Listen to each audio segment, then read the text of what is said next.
Сәлеметсіздер ме? Математика оқулығындағы 86-шы сабақ шамаларды қайталайтын боламыз және шамалар оларды өлшеу тақырыбымен танысатын боламыз.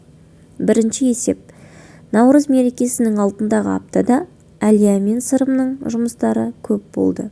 Олардың не жасап үлгергенін айтып бер. Дүйсенбі күні Сырым мен Әлия сағат 8-де көйлек алуға барды. Сейсенбі күні 9-да билеп үйренді. Сәрсенбі күні сағат 10-да хор айтуға барды.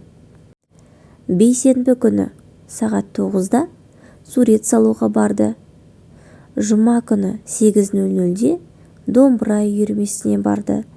Сенбі күні сағат 10:00-де биледі. Жексенбі күні сағат 10:00-де Наурыз мейрамында әткеншек тепті. Екінші есеп. Есепті шығар. Көк кесіндінің ұзындығы 5 см, ал қызыл кесіндінің ұзындығы одан 2 см ұзын. Қызыл кесіндінің ұзындығы нешеге тең? Біз енді қызыл кесінді мен көк кесіндінің бір-біріне нешеге ұзын екен табу үшін 5 см мен 2 см-ді қосамыз. Сонда 5 пен 2 см-дің қосындысының мәні 7 см-ге тең екен. Сонда қызыл кесінді көк кесіндіге қарағанда 7 см ұзын. Енді осы есепке кері есеп құрастырамыз. Шешуі 7 мен 2-ның айырмасы болатындай кері есеп құрастыр дейді. Көк кесіндіні 7 см деп аламыз, ал қызыл кесіндіні 2 см деп аламыз. Көк кесінді қызыл кесіндіге қарағанда нешеге артық екенін анықтаймыз. Ол үшін 7 см-ден 2 см-ді азайтамыз. Сонда 5 см шығады. Көк кесіндінің ұзындығы қызыл кесіндіден 5 см артық. Үшінші есеп.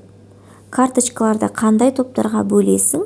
Ай атауларын, апта күндерін дұрыс ретпен ата. Балалар, біз алдыңғы сабақтарда ай атаулары мен апта күндерімен таныстық. Соларды осы ай аттарын ретімен қойып шығайық. Бірінші ай бізде қаңтар, ақпан, наурыз, сәуір, мамыр, маусым, шілде, тамыз, қыркүйек, қазан, қараша, желтоқсан. Сонда бір жылда 12 ай бар екен балалар. Ал енді балалар, апта күндерін есімізге түсірейік. Бір аптада неше күн бар? Бір аптада 7 күн бар. Бірінші күн дүйсенбі, сейсенбі, сәрсенбі, бейсенбі, жұма, сенбі, жексенбі. Жақсы жарайсыңдар балалар. Бүгін ай және апта күндерін есімізге түсіріп, дұрыс ретпен атап шықтық. Төртінші есеп. Есепте балалар, біз 2 таңбалы саннан 2 таңбалы санды азайтуды білеміз, я? Егер де жылдамырақ есептейміз десек, соңында тұрған 2 нөлді қарандашпен сызып, алдыдан бірінші 2-ні азайтып аламыз. Сол кезде 4 шығады. Одан кейін соңында жаңа сызған нөлді соңына қоямыз. Сол кезде 40 болатынын тезірек есептеп шығаруымызға болады. Балалар, бір қатарын мен шығардым. 2 қатарын 2 топқа бөліп алып, өздерің есептеп шығарыңдар. Ал ендеше 5-ші есепке қараймыз. Сен зерттеушісің. Ең ауыры қай жеміс? Балалар, таразыға анықтап қарайықшы. Қай жеміс ең ауыры болып тұр? Ең ауыр жеміс таразыны басып тұрады.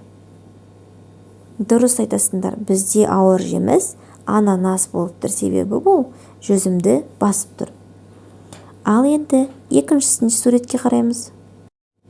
Бұл суретте қай жеміс ауыр болып тұр? Бір алма ауыр мекен, әлде бір уыс жүзім ауыр мекен? Дұрыс айтасыңдар, жүзім ең ауыр жағы болып басып тұр екен. Бүгінгі сабағымыз аяқталды. Менің каналыма ұнап жатса тіркеліп, комментарий қалдыруды ұмытпаймыз.